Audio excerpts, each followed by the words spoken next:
the permanent tree. If you don't know what I'm talking about, it is now faux pas to call artificial trees fake, because that does sound terrible. And now they're leaning away from artificial because that still sounds fake. And so they're both real, whether they're natural or not. So it's a natural tree, natural Christmas tree, or a permanent Christmas tree. So there, if you want to be woke this Christmas,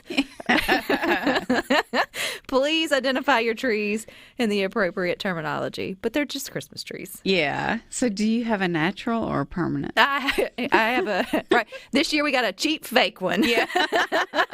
Because we were in transition. But no, it would definitely be a permanent artificial or whatever. I can't keep them. I wouldn't be able to keep them alive. Do y'all have a natural one? We do not. We have a permanent. I know it sounds weird. You have to watch your words. But I remember growing up, we always had real trees or natural trees. And the effort my mom had to put into keeping that thing alive, there's no and way. all the needles that she was cleaning up every day. I'm like, when we got older, she's changed, and so I kind of decided to go with that. Well, I don't think there's a new word for movies other than just cinema. And you've got a lot coming up this weekend, I think, or over the last week. Yeah, there's a few this weekend, and then next week it's really going to crank up because they're planning for people to be home for Christmas and spending some money. So it'll really crank up. But this weekend in the theaters, there's really only one big new release. There's lots of great movies to go see, like Wakanda Forever is still there, and it's like on half of the screens at every theater. Is it doing well? It is, and it's just blowing every new release out. I mean, nobody can compete. But this weekend we've got Empire of Light, and this is what I would call an Oscar bait kind of movie. Mm-hmm. Is this the one connected to Mississippi? No, this is not. This one is actually, it's rated R. It's definitely for the grown-ups. But it's Olivia Colman, who she's currently playing, last season she was the queen on The Crown. Yeah. Okay, that's where I knew her from. Yeah. And she's one of those actresses that all she has to do is show up on screen and she gets an Oscar nomination because she's good. Everybody loves her. And anyway, she stars in this one as a workaholic. She's actually a movie theater manager. And she's just kind of going through life existing. You find out that she's had a little battle with depression, and she's having an inappropriate relationship with a married manager of hers. And so she's just kind of, going through life, going through the motions. And a new hire comes along. And, this is set in the 80s, the early 80s. And it's a young black man who she connects with instantly. And so you see right off the bat, they have this connection, and they're going to be in an inappropriate relationship. So whoever owns this movie theater has got a lot of HR things to deal with. A lot of HR issues. Watching the trailers, though, I was really hoping it was going to be more of a mentor, mother, son kind of. And that's what I thought too. But, they both are attracted to each other for different reasons. He kind of sees her as a broken person, and his mom, who he loves very much, is a single mother, and she's a nurse and taught him to always look out for the wounded.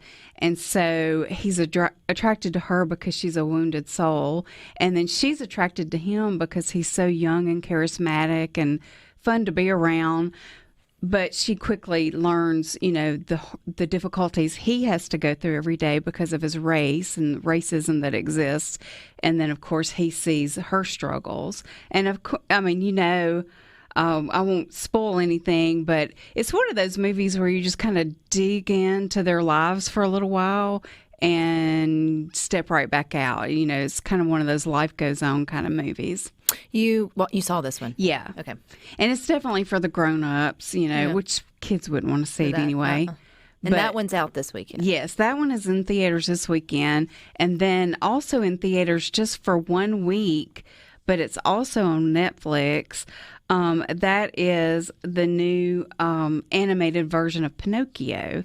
And, we talked earlier this year, there was a Pinocchio that came out that was part live action and part animated. It had Tom Hanks in it, right? Yeah, Tom Hanks was Geppetto in that one. This one is directed by Guillermo del Toro, who is another, fantastic, talented guy who gets a lot of Oscar nominations.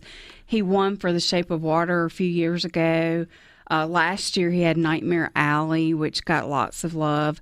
And then it's actually co-directed by Mark Gustafson, who this is his first directing job for a feature film.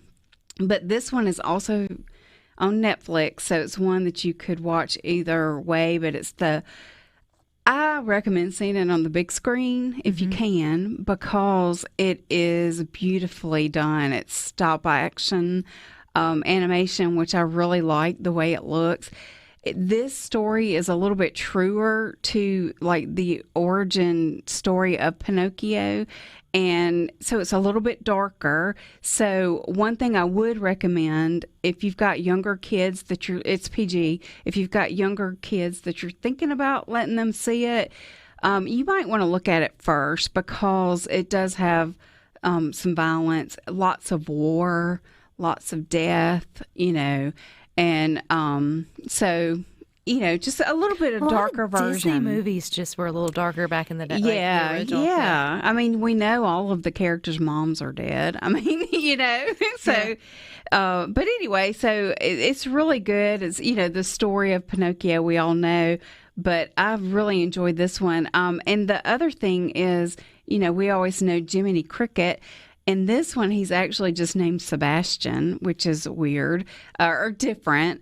And he's voiced by Ewan McGregor, who can do no wrong.